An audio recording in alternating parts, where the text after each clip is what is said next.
Il est obligé de démissionner là ou pas?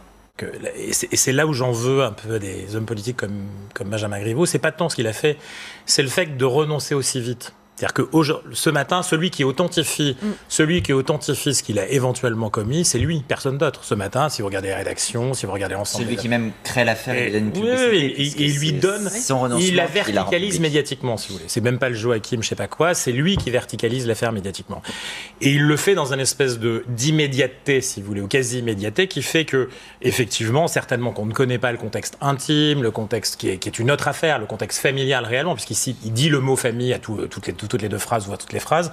Donc on voit bien que c'est de ce côté-là, que les choses se passent. Par contre, sur le plan politique, si vous voulez, être naïf à ce point-là et ne pas comprendre qu'encore une fois, non seulement l'espace du politique s'est répandu dans d'autres espaces qu'auparavant, c'est-à-dire que c'est pas l'entre-soi, encore une fois parisien, c'est pas le café du commerce, c'est aujourd'hui une rue digitale qui est habitée par tout le monde et par des forces qui d'ailleurs sont aussi des forces qui sont des forces politiques et qui sont des forces politiques. Je voudrais bien, on ne le sait pas aujourd'hui, on verra bien ce qui se passe, mais dans une affaire de ce type, que ce soit aux États-Unis, en Russie, dans d'autres pays, démocratie ou démocratie, il y a aujourd'hui des opérations électorales qui sont à l'œuvre ou politiques de cette manière-là.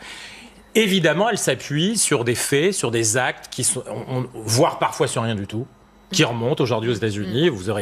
On remonte 15 ans en arrière, parce que c'est quoi 15 ans en arrière? C'est l'existence des réseaux sociaux. Donc votre traçabilité permanente est écrite partout, les mots que vous avez dit à l'université. Donc on est dans une déstabilisation de campagne électorale. En tout cas, ces dossiers-là, qui auparavant étaient de certains services, aujourd'hui appartiennent quasiment à une population qui peut faire ce travail-là.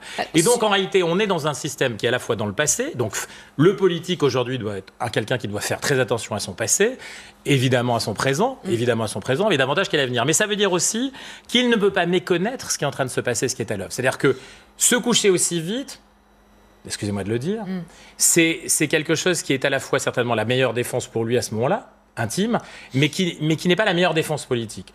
À moins que, et pour faire le lien avec ce que disait Adrien tout à l'heure, le dispositif de La République En Marche soit déjà, si vous voulez, quasiment en route, parce que c'est une mauvaise nouvelle, une extrêmement mauvaise nouvelle pour La République En Marche, pour Emmanuel Macron, qui est finalement aussi un acteur visé indirectement par cette affaire, mais c'est potentiellement aussi quelque chose qui est intéressant dans le troisième tour parisien.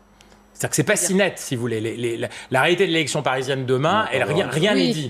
Donc on est dans un contexte qui est tellement flou que cette déclaration-là aussi rapide, soit elle est coordonnée politiquement, ce qui est intéressant, soit c'est un petit peu rapide et un petit peu vite dans un contexte d'émotion. Pour aller dans ce sens,